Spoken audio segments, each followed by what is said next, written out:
What's going on, everyone? Jeremy here from The Quartering, and time for a more serious video, a video that I hope you'll share because this is an important topic. It's about supporting alt tech, and the absolute cowards at Patreon strike again. It's no longer a secret. In fact, it is widely known that Silicon Valley tech companies have a hive mind in terms of what they think is acceptable and what they think is untenable. Content that they believe is righteous and morally correct is supported, promoted, endorsed. Content that goes even slightly against their own ideologies is labeled as all sorts of horrible terms, even when it isn't so. Tech censorship is an important topic that I hope you'll stick with me through and allow me just 1 minute to plug this video's sponsor. I just wanted to take a quick second to talk about a product I've been using recently that offered to sponsor this video.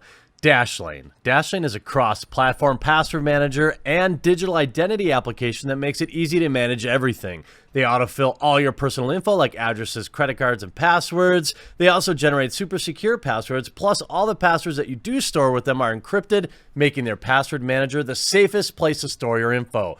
Dashlane can be your one-stop shop for your digital identity by managing all of your passwords so you don't have to keep track of each one, your personal info and financials, making your digital life safe and more secure. Dashlane works across all devices, including Apple products, PC, Android, Safari, and Chrome. Give it a try free on your first device. Head to dashlane.com/quartering. Now, many of you know that, many of you don't know, maybe, that I was banned from Patreon a long time ago. And Patreon is an important tool for many creators out there to offset potential earnings issues, or if you're creating content that isn't necessarily going to be deemed advertiser friendly. You know, Patreon's a way to survive the ebbs and flows of content creation, and it's an important tool. For many years, Patreon was fine accepting everybody's money. They were fine with Sargon and Milo, with me, for example, although I was far less polarizing, I would imagine. But over the years, once they were financially stable, all of a sudden, they had opinions about the type of customers that they had. One of the most cowardly things that we see happen, forgetting the people that built you.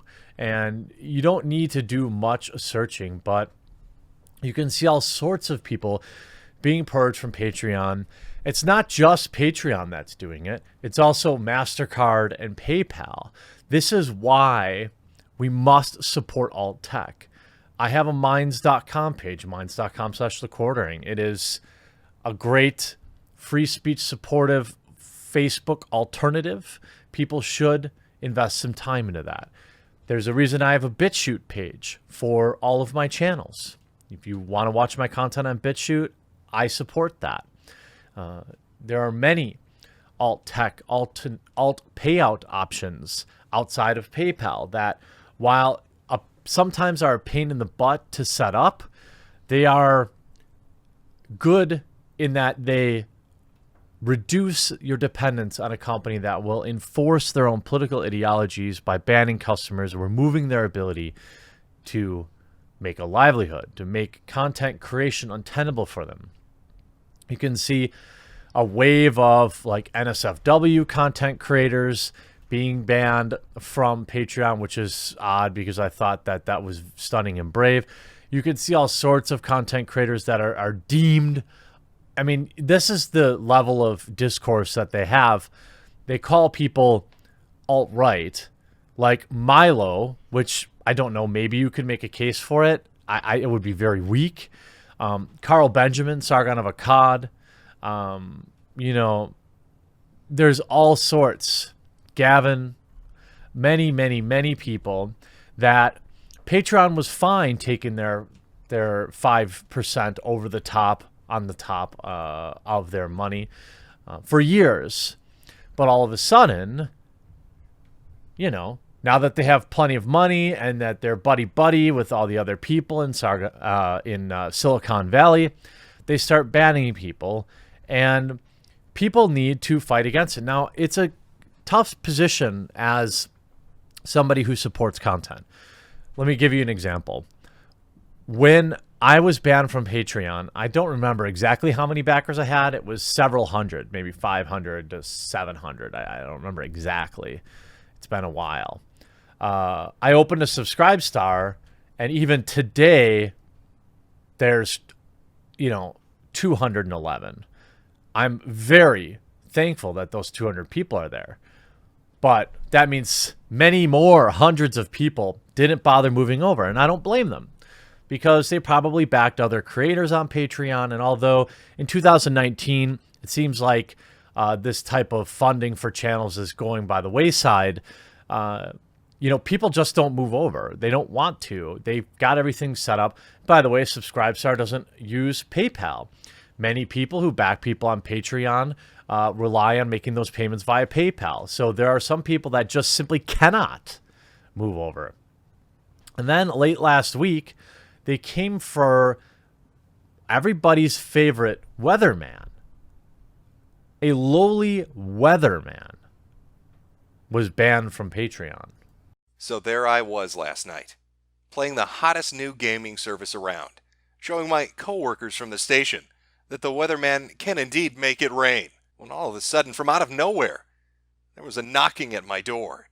I of course did what any reasonable person would do, and hid behind my couch for at least 20 minutes to make sure they went away. Then I got on my rascal scooter and drove to the door. What can I say? Those diabetes feet make it difficult to walk, but I do love a lollipop. Upon my arrival, I found a note waiting for me. Oh my God. Patreon remembered my birthday. I was giddy with excitement. What gift had they left me? It must be waiting for me on my Patreon page. Oh wait, I don't have a Patreon page. They removed it. Apparently, they don't like weathermen very much. It seems to be a common theme these days. Not sure exactly what it is, why there's so much anti-weatherite sentiment out there. We're only trying to forecast the future to keep you warm and dry, help you avoid those natural disasters that plague society. And yet, here I am once again. Susan, taking away my monetization, and now Sydney, taking away my Patreon. I'm going to be destitute. I'm going to be living in the streets under the weather I'm telling people to avoid. Talk about irony. Now, when faced with a serious situation like this, you should always take the adult approach, which I did when I emailed back Patreon to support. Hi, Sydney. Got your email. Read this part in the future. If you ever want to fund a new project on Patreon that is within the site's guidelines, feel free to contact my team. I do.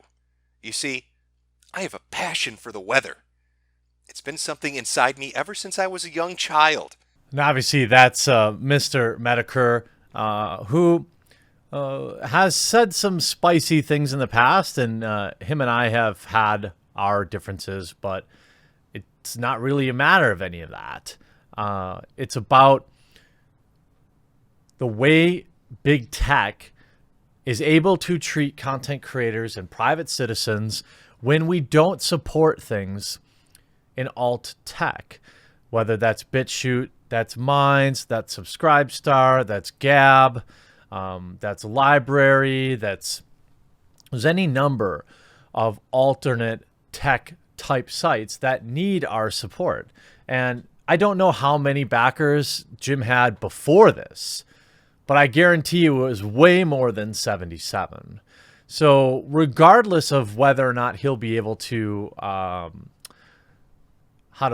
recover at least similarly, this is after having his monetization removed on his YouTube channel, which I don't believe he ever ran ads on his videos, but he did take advantage of live streams to generate his revenue.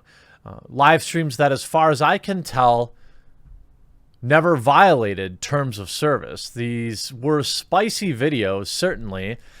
Things would get a little hectic on live streams, but as far as I know, his channel was in good standing. He received the dreaded, your channel is reusing content, so we've removed your monetization email, the same one that I've said before that I got, Count Dankula, Bering, and myself, that we got on our Incredible Salt Mine podcast. A podcast that, of course, did not reuse content. A podcast that was 100% original content. A weekly show that we ran for over a year. They removed our monetization for, that's right, reuse content. And when I reapplied for monetization, they declined it. In Jim's case, from what I understand, the allegation is that YouTube owes him many thousands of dollars, and that while demonetized, you will not receive that money until you are remonetized. The problem is, if you're never remonetized, which, let's be clear, Jim knows this, I know this, you know this, he will not be remonetized. He will not be approved for monetization. So are they ever going to pay him his money? I don't know how much it is, but I'm going to guess it's several thousand, because his live streams were pretty ridiculous. And this is just big tech doing what they want to content creators that they don't like. Get too big, the nail that sticks out that gets hammered down. And there's a disincentive for content creators like myself to promote BitChute, financial disincentive. And many people won't do it for that reason. And I understand that. I understand that not everybody is in a position to want to tell their viewers, hey, go watch my videos where I won't make, it's hard enough to make any ad revenue, but I want you to go to a place that I guaranteed won't make any ad revenue. That is not an easy thing for a lot of people to do. And I understand that. And I have 15,000 subscribers on BitChute. My videos there generally get between maybe 600 and maybe 1,000 to 2,000 views. Very small in comparison, but if you're a content creator, BitChute is still a great place to grow an audience. Let's be honest, a lot of us content creators really aren't planning on ad revenue existing for a long period of time. We have to do ad reads like I did in this video. You think that I do a lot of ad reads now? Wait till I lose my little green check mark. And that day is coming, of course. It's coming for all of us who dare to not walk in lockstep with the generally accepted narrative as defined by big tech or alt tech media. And I realize that it's not often that I get kind of serious about things here on YouTube, because I know most people watch my channel to relax, to laugh at a few things, be entertained. And for the most part, that's why I use it too, and I try to stick to that. But the big picture is if more people don't support something like BitChute, like I will absolutely be supporting BitChute's crowdfunder to get live streaming going. The monetization is an issue on BitChute. Obviously, as a content creator, you'd like the idea of earning some money, but hopefully they figure something out down the road. Same with Minds.com. They've done a lot. They're starting to roll out some monetization for content creators. They've got to get creative, because people like PayPal and Google AdSense and things like that aren't going to support these platforms. And if they get too big, what happens? PayPal says, hey, Prawn Hub, guess what? You're not going to use PayPal anymore. So 80% of your creators, actors, actresses, can't get paid anymore. They won't know what to do. They're not going to want to deal with cryptocurrency. So ha ha ha ha ha ha ha. Take that. We're multi-billion-dollar corporation, and we can do whatever it is we please. This will not get better on YouTube. This will get worse. And if people don't take a moment to embrace alt tech, and I'm not saying, hey, you've got to use BitChute or you've got to use Minds or you've got to use Gab, but maybe try one of them. I'll leave links to my stuff on those platforms. Give them a try. You don't have to give them money. What they need is user bases. Once you have user base, you can do a lot more. BitChute doubles their user base every time a major banning on YouTube happens. Well, now they're just not outright banning channels, but they're removing monetization and they're suppressing content. You can look at a channel like Styx Hexenhammer. His channel is clearly in a silo, one that I think my channel is also in, although his seems to be worse. His channel won't grow, no matter what he does. Now, is it because he doesn't run ads on his videos? I'm not sure. Is it because of the things he talks about? Probably. This is the new form of censorship. You know, they're going to suppress. They're not going to promote. They're not going to outright ban. That makes too many big headlines. When they banned Sargon off Patreon, a lot of people left. And by the way, you should not be using Patreon anymore because we know how they act. We know how they do the bidding of big tech. So if you have creators on Patreon, you should tell them, hey, you should at least create, whether it's on Project Newgrounds, is that another one? Or Subscribestar or whatever. I'm going to support you there, but I'm not going to support you on Patreon anymore. Because last time this had a major effect, a ripple effect, where Patreon actually had to respond to it. Making a statement about all these people that they banned. And then you had, Jordan B. Peterson and Dave Rubin come out. They're working on an alternative. Again, the problem is the gatekeeper for all of this is the banks.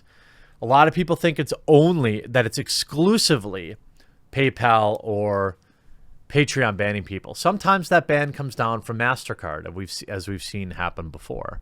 Sometimes that ban comes down due to a dedicated outrage mob, which I would say probably Milo would qualify for, or probably Mr. Medicare might qualify for. That guy, I couldn't believe his Patreon was up as long as it was. Got to be honest with you. But they finally got him. And now he's over on Subscribestar, where I am and many other creators are. And I hope that viewers out there will implore the creators that they like to try out alt tech in addition. There's a lot of great features on Minds, BitChute, Gab, services like Dissenter. You don't have to use it, but it'd be nice if you tried it out. I hope you enjoyed this video. I'll talk to you again real soon.